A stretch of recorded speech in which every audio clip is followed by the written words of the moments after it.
அனைவருக்கும் வணக்கம். நம்ம பாரத பிரதமர் திரு நரேந்திர மோடி அவர்கள் தீபாவளி பரிசு கொடுத்தாச்சு அப்படிங்கிற ஒரு பெரிய கேள்வியே வந்திருக்கு. என்னன்னா, நேத்து ஜிஎஸ்டி வரி குறைப்பு பண்ணிருக்காங்க. நினைச்சு பாருங்க, 18% இருந்து 5% மாத்திருக்காங்க. 13% ஆஃப் ஜிஎஸ்டி ஃபுல்லா நீக்கியிருக்காங்க. அப்படிங்கிறது எவ்வளவு பெரிய நல்ல செய்தி. நம்ம எவ்வளவு காசு மிச்சம் பண்ண முடியும் அப்படிங்கறத கால்குலேட் பண்ணி பார்க்கலாம்.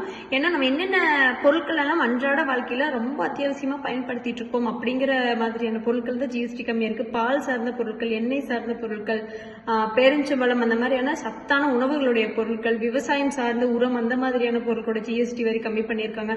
ஆட்டோமொபைல் இண்டஸ்ட்ரியில வரி கம்மி பண்ணிருக்காங்க. 18% இருந்து 5% வரைக்கும் கம்மி பண்ணிருக்காங்க.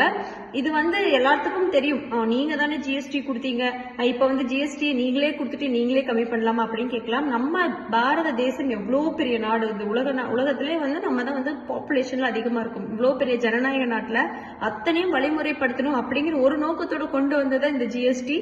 இப்போ அது நெறிமுறை ஆனதுக்கு அப்புறமா கொஞ்சம் கொஞ்சமா மக்களை இந்த ஜிஎஸ்டி இருந்து கம்மி பண்ணுங்கிற ஸ்டெப்ல தான் நம்மளுடைய பினான்ஸ் மினிஸ்டர் திருமதி நிர்மலா சீதாராமன் அவர்களும் நம்மளுடைய பாரத பிரதமர் திரு நரேந்திர மோடி அவர்களும் இந்த மாதிரியான ஒரு விஷயத்தை மக்களுக்கு கொடுத்திருக்காங்க.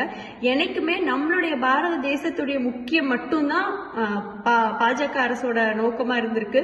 அது நம்மளுடைய பாரத பிரதமர் நினைச்சு பாருங்க, உலக நாடுகளை வியந்து பார்க்கிற அளவுக்கு பாரத தேசத்தை வலிமைப்படுத்தி உலக நாடுகளை நடத்தி கொண்டு போற அளவுக்கு வலிமையான நாடா நம்ம இந்தியாவை மாத்திட்டு இருக்காரு நிர்மலா சீதாராமன். எக்கனாமிக்கலா நிறைய பேர் நிறைய விஷயங்களை சொல்லலாம்.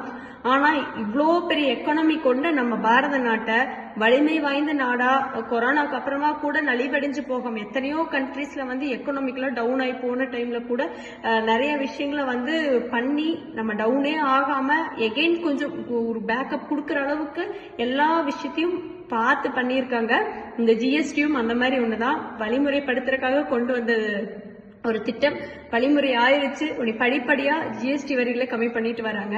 இன்னைக்கு மட்டும் இல்லைங்க, என்னைக்குமே நம்மளுடைய பாரதத்துடைய பிரதமர் திரு நரேந்திர மோடி அவர்கள் தான் இருக்க போறாங்க. அது மட்டும் இல்ல, இந்த வரி குறைப்புக்காக நம்மளுடைய பாரத பிரதமருக்கு நான் அது போக நம்மளுடைய மக்கள் சார்பா ஒரு பெரிய நன்றியை தெரிவிச்சுக்கிறேன். நன்றி, வணக்கம்.